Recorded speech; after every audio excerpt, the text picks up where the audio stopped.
बिस्मिल्लाहिर्रहमानिर्रहीम। हमारा third lecture है यूनिट नंबर 2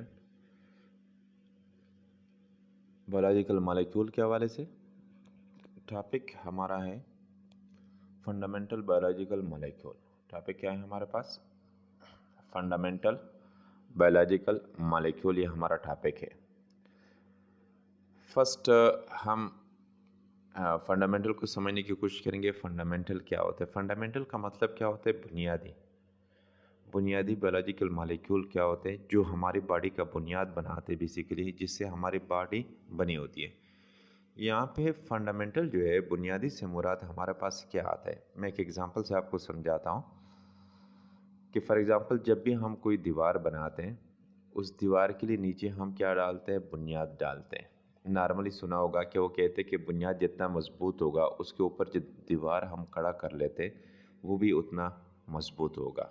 अगर बुनियाद क्या हो, कमज़ोर हो, तो उसके ऊपर जो हम दीवार खड़ा करते वो क्या होगा? वो भी कमज़ोर होगा। ठीक है। तो बायोलॉजिकल मॉलिक्यूल जो है, जो फंडामेंटल है, बुनियादी हमारी बॉडी जो बनाती है, सारे की सारी इस तरह बॉडी का ज़्यादातर हिस्सा इसका होता है। तो यहाँ पे हम वो पढ़ेंगे। यहाँ पे क्या कह रहे हैं कि देयर आर 4 टाइप्स। कितने किस्म के फंडामेंटल बायोलॉजिकल मॉलिक्यूल हैं? 4 किस्म के। Present in protoplasm. Protoplasm lecture number 2 में हमने एक्सप्लेन किया हुआ था कि प्रोटोप्लाज्म क्या होता है। तो वो कह रहे हैं कि 4 किस्म के फंडामेंटल बायोलॉजिकल मॉलिक्यूल मौजूद होते हैं हमारे प्रोटोप्लाज्म के अंदर। और वो 4 किस्म के जो बुनियादी हमारे पास फंडामेंटल मॉलिक्यूल है, उसमें जो फर्स्ट नंबर पे आता है वो कौन सा है? वो कार्बोहाइड्रेट है। फर्स्ट नंबर से हम यहाँ पे प्रोपोर्शन वगैरह की बात नहीं कर रहे, नंबरिंग के हिसाब से जा रहे। फर्स्ट आपके पास क्या है? कार्बोहाइड्रेट है। सेकंड नंबर पे आपके पास क्या है? प्रोटीन। थर्ड नंबर पे आपके पास क्या है? लिपिड। और फोर्थ नंबर पे आपके पास क्या है? Nucleic acid. और कभी कभार हम क्या है उसके साथ ऐड कर लेते हैं? वाटर भी ऐड कर लेते हैं, क्योंकि हमें पता है कि एक प्रोटोप्लाज्म के अंदर जो पानी का हिस्सा होता है वो 3/4 होता है। 70% हिस्सा जो होता है वो वाटर का होता है। तो यहाँ पे 4 किस्म की हम डिस्कशन करेंगे, 4 टाइप की। वो कौन से हैं आपके पास? Carbohydrate, protein, lipid and nucleic acid. ये हमारे पास क्या है? ये बेसिकली हमारे पास फंडामेंटल बायोलॉजिकल मॉलिक्यूल है। These molecules are distinguished from one another on the basis of their chemical structure, composition and function। और ये मॉलिक्यूल जो है, ये क्या करते हैं? डिस्टिंग्विश फ्राम वन अनदर, एक दूसरे से मुख्तलिफ होते। ये चारों के चार एक दूसरे से क्या होते हैं? मुख्तलिफ होते। किस बुनियाद पे मुख्तलिफ होते? On the basis of their chemical structure. इन चारों का स्ट्रक्चर जो होगा, ये क्या होगा? मुख्तलिफ होगा। यहाँ पे स्ट्रक्चर से मुराद क्या होगा कि हमारे पास किसी का स्ट्रक्चर जो है वो क्या हो सकता है? रेक्टेंगुलर फॉर्म भी हो सकता है। किसी का स्ट्रक्चर क्या हो सकता है? सर्कुलर फॉर्म भी हो सकता है। एग्जांपल है, फॉर एग्जांपल किसी का स्ट्रक्चर क्या हो सकता है? स्क्वायर फॉर्म में भी हो सकता है। तो इन चारों का जो स्ट्रक्चर होगा वो एक दूसरे से क्या होगा? मुख्तलिफ होगा। दूसरी बात किस चीज़ की हो रही है? कंपोजिशन, बना किस चीज़ से, ये भी इम्पॉर्टेंट क्वेश्चन है। और उसके अलावा हमारे पास फंक्शन है, क्योंकि फंक्शन जो आता है नॉर्मली वो किस बिहाफ पे आता है? वो कंपोजिशन की वजह से आता है। ठीक है। कंपोजिशन की वजह से फंक्शन और कंपोजिशन आपस में हम किस तरह मिलाते हैं? एक बेस्ट एग्जांपल से हम यहाँ पे समझने की कोशिश करते कंपोजिशन और फंक्शन के हवाले से। एग्जांपल ले लो, फॉर एग्जांपल कि आप क्या बना रहे हो? टी बना रहे हो। क्या बना रहे हो? टी बना रहे हो। और दूसरी जगह पे दूसरा बंदा क्या बना रहा है? वो जूस बना रहा है। ठीक है। अब नॉर्मली अगर अब देखा जाए तो दोनों के अंदर हम देखते हैं कि कौन कौन से चीज़ें हम मिलाते हैं। टी के अंदर जो कॉमन चीज़ें पहले वो हम बताएंगे। टी के अंदर भी हम क्या मिलाते हैं? शुगर मिलाते, चीनी मिलाते। और जूस के अंदर भी शुगर चीनी मिलाते हैं। यहाँ पे भी टी के अंदर भी मिल्क मिलाते, इधर भी मिल्क मिलाते, इस तरह। ठीक है। लेकिन कुछ चीज़ें जो होती है जो एक दूसरे से मुख्तलिफ होती है दोनों की, वो कौन सी होती है? टी के अंदर हम पत्ती डालते हैं, मिल्क भी इसमें डालते हैं, इसमें मिल्क डालते हैं, इसमें पत्ती डालते हैं। जबकि इसमें पत्ती की जगह पे कौन सी चीज़ डालते हैं? यहाँ पे हम जूस के अंदर कोई फ्रूट, मैंगो हो गया, एप्पल हो गया, दूसरे फ्रूट जिसका जूस हमने बनाना होता है वो डालते हैं। सिर्फ एक चीज़ की डिफरेंस की वजह से। लास्ट पे जब दोनों तैयार हो के हमारे पास आ जाते तो दोनों का टेस्ट मुख्तलिफ होता है। ठीक है, तो टेस्ट मुख्तलिफ होने का मतलब यह है कि इस टी को जिस काम के लिए हमने तैयार किया हुआ था उसका फंक्शन टी का क्या है,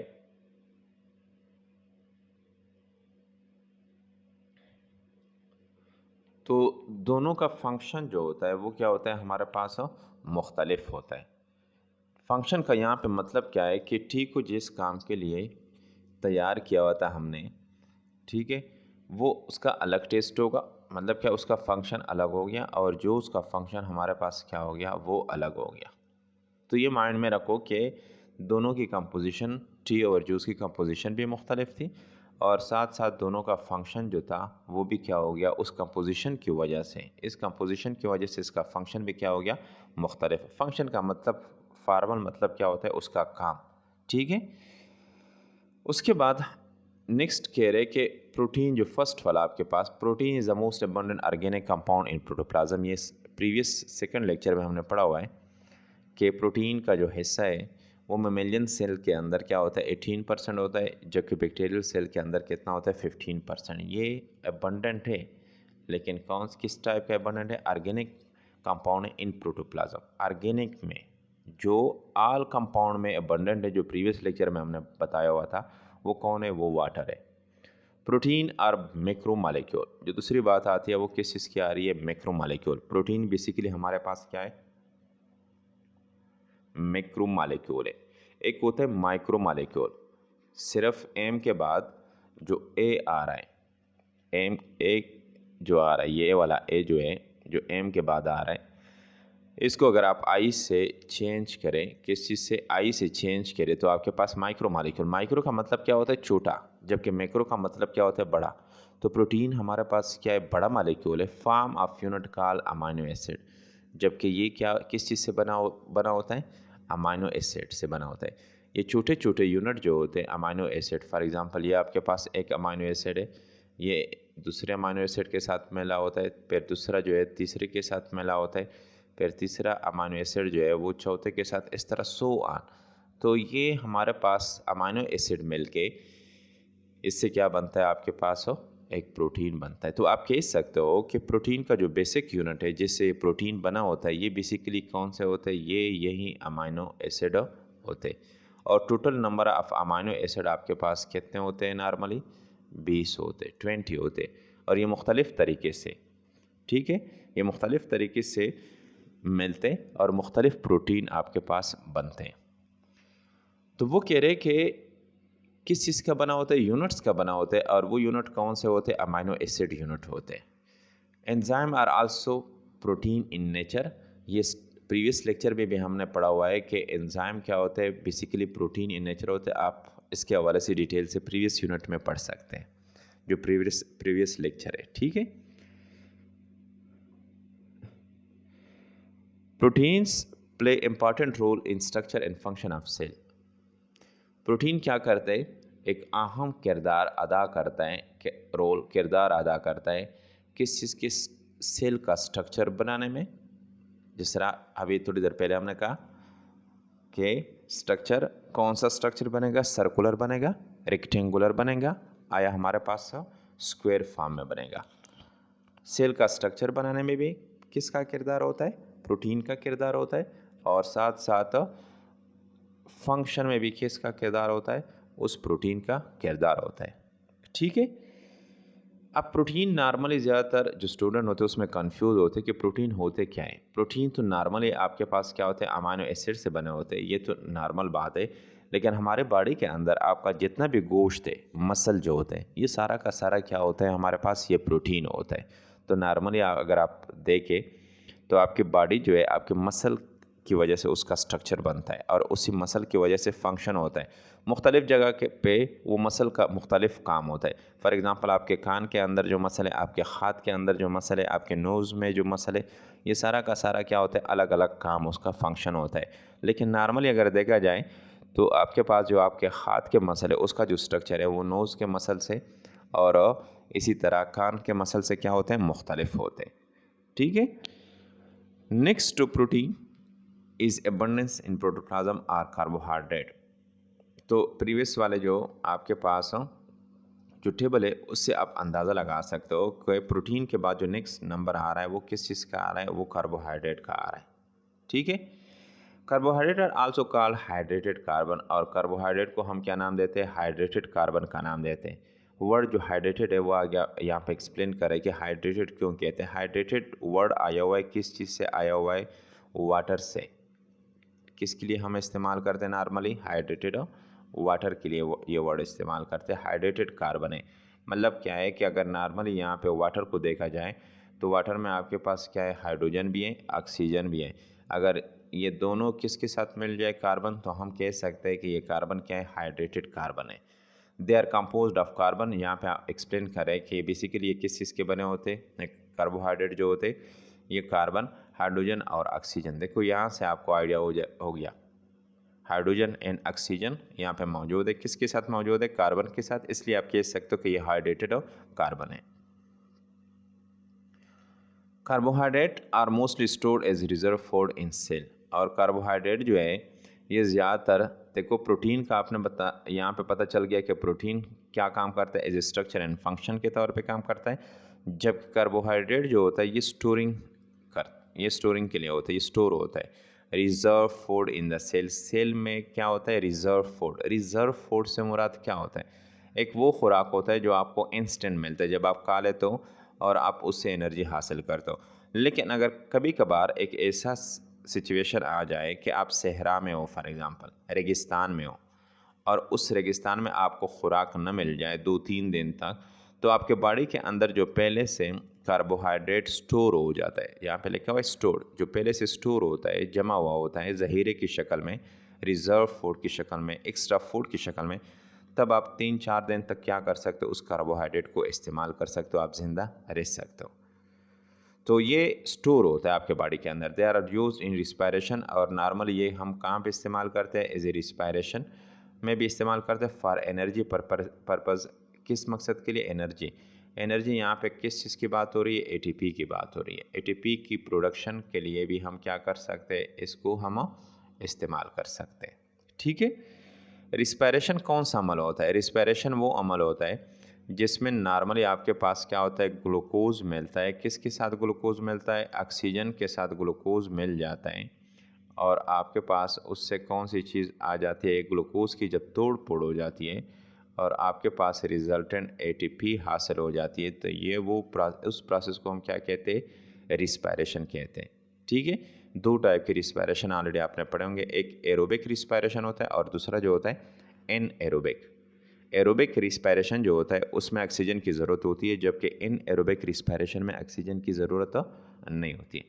तो यहाँ पे अगर आप देखें तो यहाँ पे आपके पास क्या है, ग्लूकोज है, और ये ग्लूकोज जो है ये बेसिकली किस चीज़ का एग्जांपल है, ये आपके पास कार्बोहाइड्रेट का एग्जांपल है। तो वो कह रहे हैं कि ये कार्बोहाइड्रेट जो है ये बेसिकली किस चीज़ में इस्तेमाल होते हैं, रिस्पायरेशन वाले अमल में इस्तेमाल होते हैं, और किस काम के लिए, एटीपी एनर्जी प्रोडक्शन के लिए, उस मकसद के लिए इस्तेमाल होता है। नॉर्मली आपने ये प्रोसेस पढ़ा होगा, ग्लाइकोलाइसिस प्रोसेस। ये प्रोसेस कौन सा होता है, ग्लाइकोलाइसिस प्रोसेस होता है, जो नॉर्मली सेल के कहाँ पे होता है, ग्लाइकोलाइसिस प्रोसेस सेल के साइटोप्लाज्म वाले हिस्से में होता है। ठीक है, तो नेक्स्ट कह रहे कि carbohydrate also act as a building material of plant cell.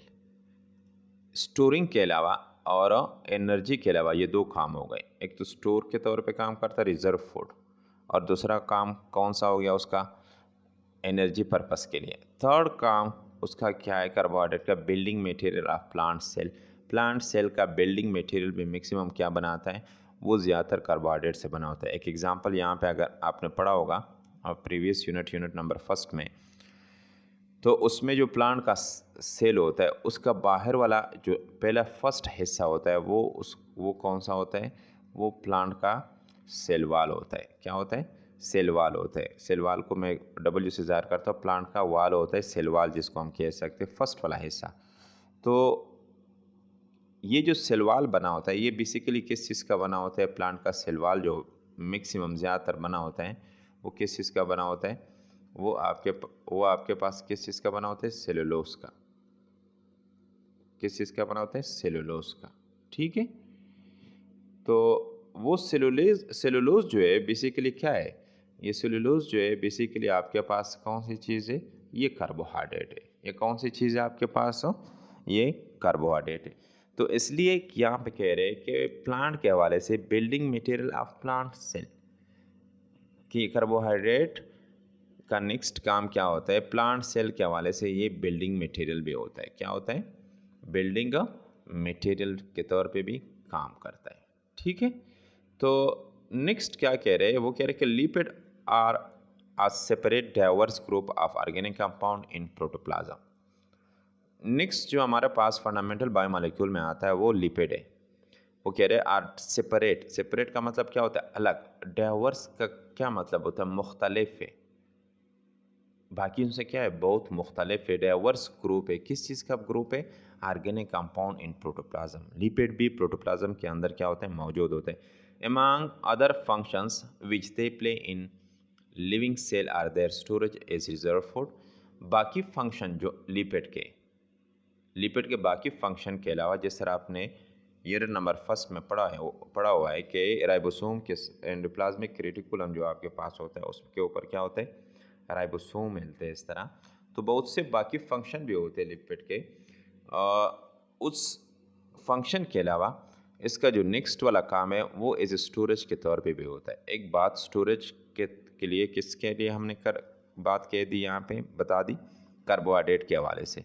लेकिन यहाँ पे इस लिपिड का काम भी क्या होता है? ये भी स्टोर होता है। सिर्फ कार्बोहाइड्रेट आपके बॉडी में स्टोर नहीं होता। क्या स्टोर होता है? लिपिड भी स्टोर होता है एज रिजर्व फूड, ज़हीरा खुराक के तौर पे, एक्स्ट्रा खुराक के तौर पे आपके बॉडी में स्टोर होता है कि अगर इन केस आपको ज़रूरत के टाइम ज़रूरत हो तो आप उसको क्या कर सकते हो? इस्तेमाल कर सकते हो। और साथ साथ एंड बिल्डिंग मटेरियल, जिस तरह carbohydrate as a building material के तौर पे काम कर रहा था, इसी तरह ये भी building material of cellular organelle, ज़्यादातर सेलुलर ऑर्गेनेली के हवाले से पहले भी डिस्कशन प्रीवियस लेक्चर में हुई है कि ऑर्गेनेली क्या होते हैं? जो सेल के अंदर एक सेल होता है, उस सेल के अंदर जो छोटे छोटे होते हैं, जिस तरह आपके पास क्या है? राइबोसोम हो गए फॉर एग्जांपल, या आपके पास माइटोकॉन्ड्रिया हो गया, या एंडोप्लाज्मिक रेटिकुलम, ये सारे के सारे क्या आ रहे हैं? ये ऑर्गेनेली आ रहे हैं। तो ज़्यादातर ऑर्गेनेली जो बने होते हैं वो किस चीज़ के बने होते हैं? वो लिपिड के बने होते हैं। इसलिए कहते हैं कि ये बिल्डिंग मटेरियल है। किस चीज़ का बिल्डिंग मटेरियल है? सेलुलर ऑर्गेनेली का बिल्डिंग मटेरियल है। फिर कहते हैं कि न्यूक्लिक एसिड में क्या है? डीऑक्सीराइबोन्यूक्लिक एसिड, जो 4th नंबर में हमारे पास आ रहा है न्यूक्लिक एसिड, उसमें क्या है? डीएनए आपके पास है, डीऑक्सीराइबोन्यूक्लिक एसिड है। And ribonucleic acid are another important type of fundamental organic molecule of the cell performing specific functions. यहाँ पे जस्ट मैं आपको एक चीज़ हाईलाइट करना चाहता हूँ। यहाँ पे अगर आप यहाँ से पढ़े डीऑक्सी को छोड़ के तो आपके पास क्या बनता है? Ribonucleic acid. और अगर आप इसको देखो तो ये भी क्या बनता है? Ribonucleic acid. तो यहाँ से आप अंदाज़ा लगा सकते हो कि दोनों चीज़ें क्या है? सेम है। सिर्फ डिफरेंस जो आया हुआ है यहाँ पे किसकी वजह से आया हुआ है? डीऑक्सी की वजह से आया हुआ है। किसकी वजह से? डीऑक्सी के। ठीक है, दोनों का स्ट्रक्चर जो होता है नॉर्मली अगर देखा जाए तो डीएनए क्या होता है? डबल स्टैंडर्ड होता है। क्या होता है? डबल स्टैंडर्ड फॉर्म में होता है। जबकि जो दूसरा आरएनए है आपके पास है, ये क्या होता है? ये सिंगल स्टैंडर्ड होता है। ये तो अलग बात है। जबकि अगर केमिकल स्ट्रक्चर हम इसका देखें तो नॉर्मली डीएनए और आरएनए का स्ट्रक्चर एक जैसा होता है, सिवाय एक कार्बन के ऊपर, डीएनए में एक कार्बन के ऊपर जो उसका स्ट्रक्चर होता है, एक कार्बन के ऊपर फॉर एग्जांपल क्या होता है? उसके ऊपर ये कार्बन, यहाँ पे फॉर एग्जांपल आपके पास क्या एक कार्बन है, इसके साथ OH की बजाय क्या? OH की बजाय यहाँ पे क्या होता है? आरएनए में क्या होता है? OH होता है। जबकि डीएनए में यहाँ पे OH की बजाय सिर्फ क्या होता है? हाइड्रोजन होता है। ऑक्सीजन रिमूव हुआ होता है, ऑक्सीजन नहीं होता। क्या होता है? ऑक्सीजन नहीं होता, सिर्फ हाइड्रोजन होता है। तो इसलिए ये वर्ड जो उसको मिला हुआ है डीएनए को, डीऑक्सी, ऑक्सीजन यहाँ पे नहीं होता, इसलिए इसको नाम मिला हुआ है। बाकी स्ट्रक्चर क्या होता है? केमिकल स्ट्रक्चर जो उसका होता है वो सेम होता है। इसलिए कहते हैं are another important type of fundamental organic molecule of the cell और इसका काम क्या होता है, परफॉर्मिंग स्पेसिफिक फंक्शन, खास काम करता है। ये डीएनए और आरएनए क्या करते हैं, खास काम करते हैं। DNA store genetic information and transfer this information to the next generation. DNA का काम क्या होता है, ये जेनेटिक इंफॉर्मेशन को क्या करता है, स्टोर रखता है और इसी जेनेटिक इंफॉर्मेशन को आगे जो नस्ल होती है, नेक्स्ट जनरेशन से मुराद क्या है यहाँ पे, नेक्स्ट का मतलब क्या होता है, अगला नस्ल आने वाला होता है। अगला नस्ल से मुराद यहाँ पे क्या है, जिस तरह हमारे दादा लोग हैं, जो हमारे फादर के फादर है, वो एक जनरेशन हो गया, जबकि हमारे फादर क्या हो गए, दूसरा जनरेशन हो गया, जबकि हम जो है ये हम किस में आ रहे हैं, थर्ड जनरेशन। अब हमारे बच्चे होंगे तो वो कौन सा होगा, नेक्स्ट जनरेशन होगा, वो भी फोर्थ जनरेशन हमारे पास आएगा। ठीक है, तो डीएनए क्या करते हैं, store genetic information and transfer these information to the next generation. DNA क्या करता है, ये इसी जेनेटिक इन्फॉर्मेशन को स्टोर रखता है। ये डीएनए का स्ट्रक्चर आपके पास है, डबल हेलिकल स्ट्रक्चर है। इस डीएनए के ऊपर क्या होता है, यहाँ पे इस डीएनए के ऊपर क्या होते हैं, जीन होते। क्या होते, इसको हम जीन कहते। ठीक है, इस जीन में क्या मौजूद होता है, ये कोडिंग है, कोडिंग के फॉर्म में मौजूद होता है ये जीन्स जो होते। यहाँ पे कह रहे कि स्टोर जेनेटिक इन्फॉर्मेशन, ये जेनेटिक इन्फॉर्मेशन है, ये किसके अंदर स्टोर होते, ये इसी जीन्स के अंदर स्टोर होते। ठीक है, and transfer this information to next generation, और फिर ये इंफॉर्मेशन नेक्स्ट जनरेशन में क्या होते हैं, ट्रांसफ़र होते हैं। अब क्वेश्चन ये है कि नेक्स्ट जनरेशन में किस तरह, ये जेनेटिक्स में नॉर्मली हम पढ़ते हैं फ्रॉम पेरेंट्स टू ऑफस्प्रिंग, कि नेक्स्ट जनरेशन में किस तरह ये ट्रांसफ़र होते हैं। आपको पहले से पता है कि हमारे बॉडी के अंदर हर एक सेल के अंदर क्या होता है, 46 क्रोमोसोम होते हैं। ये क्रोमोसोम जो बना होता है बेसिकली, जो आपको यहाँ पे नज़र आ रहा है क्रोमोसोम, ये दो चीज़ों का बना होता है। एक आपके पास क्या होता है, डीएनए का, और जो दूसरा होता है वो कौन सा होता है, प्रोटीन। और नॉर्मली कौन सा प्रोटीन होता है, हिस्टोन प्रोटीन। इस डीएनए को हमने क्या क्या मैग्नीफाई किया, बड़ा किया। ठीक है, ये जो डीएनए और प्रोटीन का बना होता है, ये बेसिकली आप इसका जो बेस्ट एग्जांपल, जो क्रोमोसोम का एग्जांपल आप ले सकते हो, वो कौन सा एग्जांपल आपके पास है। फॉर एग्जांपल आपके पास क्या है, धागा है, 3-4 धागा है, और आप उसको क्या कर लेते हो, गोल फोल्ड कर लेते हो, एक दूसरे के ऊपर क्या कर लेते हो, फोल्ड कर लेते हो। ये भी फोल्ड कर लिया, और ये जो दो धागे थे इसको भी आपस में एक दूसरे के ऊपर फोल्ड किया। फोल्ड करने के बाद आपने उन दोनों को इसी अंदाजे एक दूसरे के ऊपर रखा। रखने के बाद आपने क्या, उसको किस में डाला, ग्लू में डाला। ठीक है, ग्लू में डालने के बाद आपने उसको ग्लू में डाला, तो कुछ टाइम के बाद ये क्या हो जाएगा, सूख जाएगा। और ये जो धागे जो फोल्डेड फॉर्म है, गोल मुड़े हुए, ये भी गोल मुड़ा हुआ हिस्सा, क्योंकि इन दोनों को एक दूसरे के ऊपर आप फोल्ड कर लेते हो, तो हमारे पास जो है ये ग्लू में डालने के बाद जब सूख जाते तो ये हमारे पास क्या आ जाएगा, इस तरह फॉर्म आ जाएगा। तो आप अंदाज़ा लगा सकते हो कि ये जो आपके पास धागे थे, ये धागे को आप क्या कह सकते हो सादा अल्फाज में, कि ये डीएनए। ठीक है, और ग्लू को आप क्या कह सकते हो, कि ये हमारे पास क्या है, ये प्रोटीन है। तो यहाँ पे ये कंसेप्ट समझाने का मतलब यहाँ पे ये था कि बेसिकली क्रोमोसोम जो होते हैं, जब रिप्रोडक्शन प्रोसेस होता है, तो क्रोमोसोम जो होते हैं बेसिकली वो पेरेंट्स, दोनों पेरेंट्स से आके आपस में मिल जाते हैं। तो इसका मतलब क्या हुआ, इसका मतलब ये हुआ कि डीएनए एक तरफ से डीएनए आ जाता है मदर की तरफ से, और दूसरी तरफ से फादर की तरफ से भी डीएनए आके दोनों आपस में मिलकर नेक्स्ट जो बच्चा होता है उससे बनता है। तो यहाँ पे कह रहे हैं कि जेनेटिक इन्फॉर्मेशन क्या हो रही है, ट्रांसफ़र हो रही है। ये किस में, नेक्स्ट जनरेशन में ट्रांसफ़र हो रही है। तो आप अंदाज़ा लगा सकते हो कि genetic information in the form of किसकी फॉर्म में मौजूद होती है, जीन की फॉर्म में मौजूद होती है। और जीन कहाँ पे होता है, वो डीएनए के ऊपर होता है। ठीक है, तो आप दूसरे लफ्ज़ों में आप कह सकते हो कि डीएनए जो बना होता है ये बेसिकली किस चीज़ का बना होता है, जीन का बना होता है। और इस डीएनए से क्या बनता है, ये बेसिकली हिस्सा होता है, क्रोमोसोम का हिस्सा होता है। फिर कह रहे हैं DNA and RNA, DNA are involve in the synthesis of protein synthesis. इसके अलावा आरएनए और डीएनए का काम क्या होता है, प्रोटीन सिंथेसिस में क्या होता है, उसका अपना काम होता है। ठीक है, प्रोटीन सिंथेसिस ऑलरेडी डिटेल से हम पढ़ेंगे इंशाल्लाह नेक्स्ट उसके हवाले से कि प्रोटीन सिंथेसिस, लेकिन नॉर्मली आपके पास क्या है, पहले से थोड़ा सा इसके हवाले से एक आइडिया आपको दे देता हूँ कि प्रोटीन सिंथेसिस में भी इसकी क्या होती है, इन्वॉल्वमेंट होती है। सिर्फ थोड़ा सा आइडिया हम यहाँ पे डिस्कस करेंगे। किस तरह हमारे पास हो कि जब आपके पास एक सेल होता है, उस सेल के अंदर क्या होता है, न्यूक्लियस होता है। उस न्यूक्लियस के अंदर हमारे पास कौन सी चीज़ बनती है, यहाँ पे mRNA मैसेंजर आरएनए हमारे पास बनती है। फिर वो मैसेंजर आरएनए जो होती है वो आपके पास क्या होती है, वो न्यूक्लियस के सुराख के ज़रिए, पोर के ज़रिए कहाँ पे आ जाती है, बाहर यहाँ पे आ जाती है साइटोप्लाज्म के अंदर। साइटोप्लाज्म में के अंदर यहाँ से आने, अब ये mRNA जो बनता है ये बेसिकली किस से बन जाता है, ये DNA से बन जाता है, मैसेंजर आरएनए। ये जब साइटोप्लाज्म में बाहर आ जाती है तो इसमें मैसेज होता है, कोडिंग होता है, और उसी के हिसाब से एक दूसरी आरएनए जो होती है वहाँ पे, और वो कौन सी होती है, ट्रांसफ़र आरएनए, जिसके पास अमाइनो एसिड होते हैं।